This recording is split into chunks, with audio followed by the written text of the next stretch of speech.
Hello and welcome back to Jesus Life channel. I believe that in today's video, God is going to be changing your life in no small way.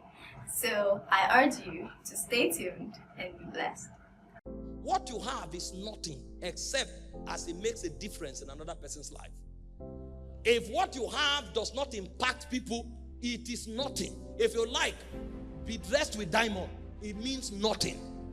If somebody is hungry and your life cannot impact that person, you and your diamond is a waste. If you like, have money in different accounts and in different currencies in different nations. If it does not affect people, it's a waste.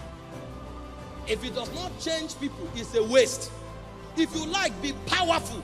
If that power does not improve humanity, it's a waste. So when we are talking about making a difference, we are not talking about possessing more. We are actually talking about utilizing what we have to begin to change the stories of men.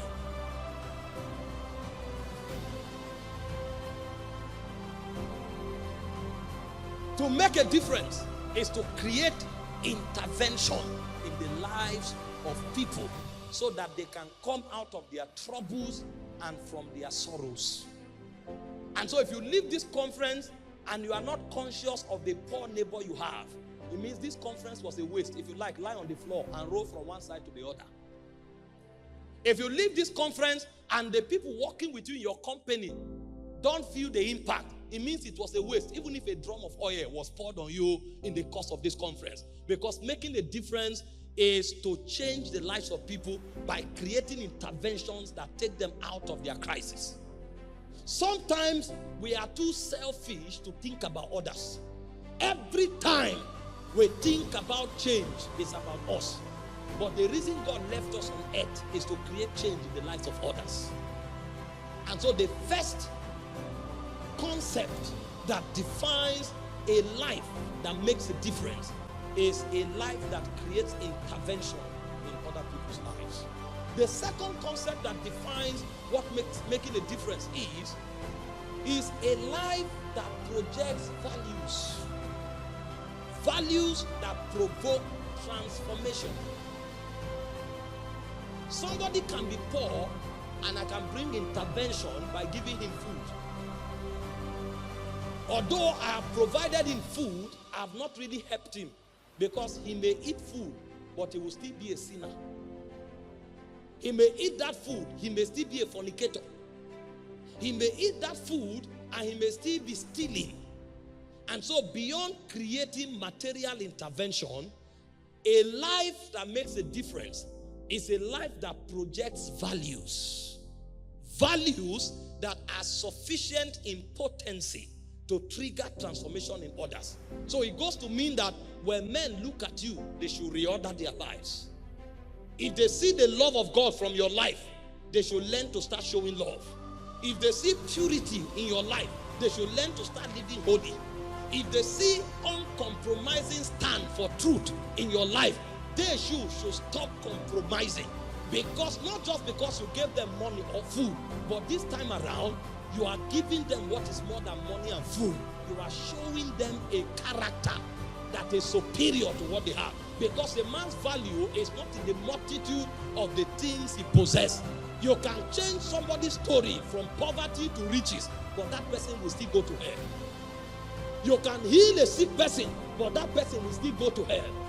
In fact, some persons you help and deliver from trouble will become tyrants oppressing other people. Did you not read the story? A man was forgiven of his debt, and the man went and caught somebody else who was indebted to him and threw him to prison. So he received intervention, but he didn't receive transformation. And so making a difference, in addition to intervention, also includes transformation. But the only way your life can transform people is when yourself becomes an example of what you say. Because the Bible said in Acts chapter 1 verse 1, of all that Jesus both began to do and to teach. Today, we are teaching what we are not doing. That's why our walls are empty.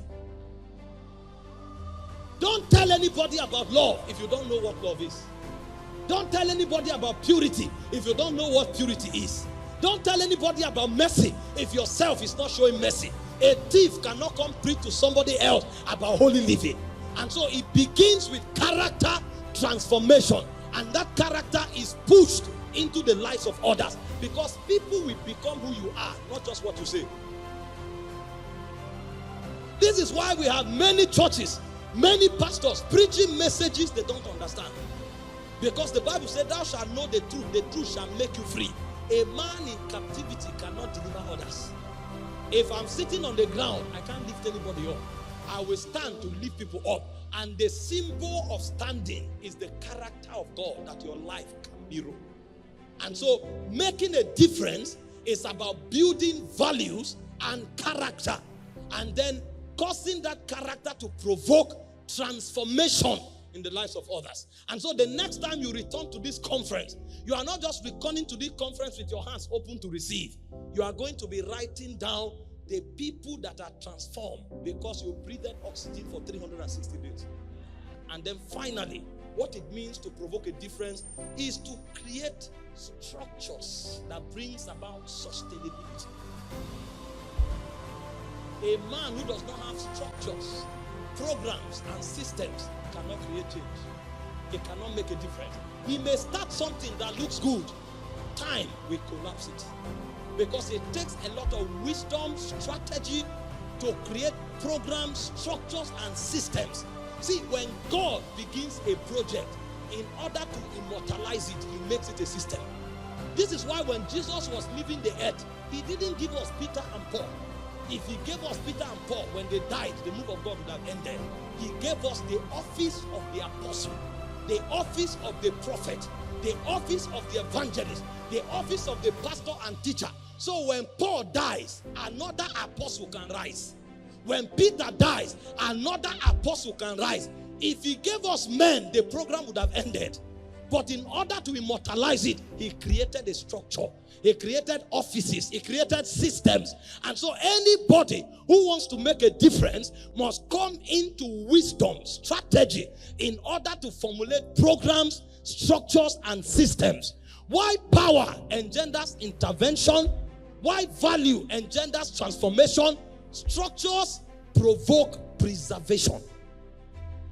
And so you need intervention, you need transformation, and you need preservation in order to make a difference. I prophesy over someone the power, the virtue, and the wisdom to create the three structures that makes a difference. It rests upon you from now.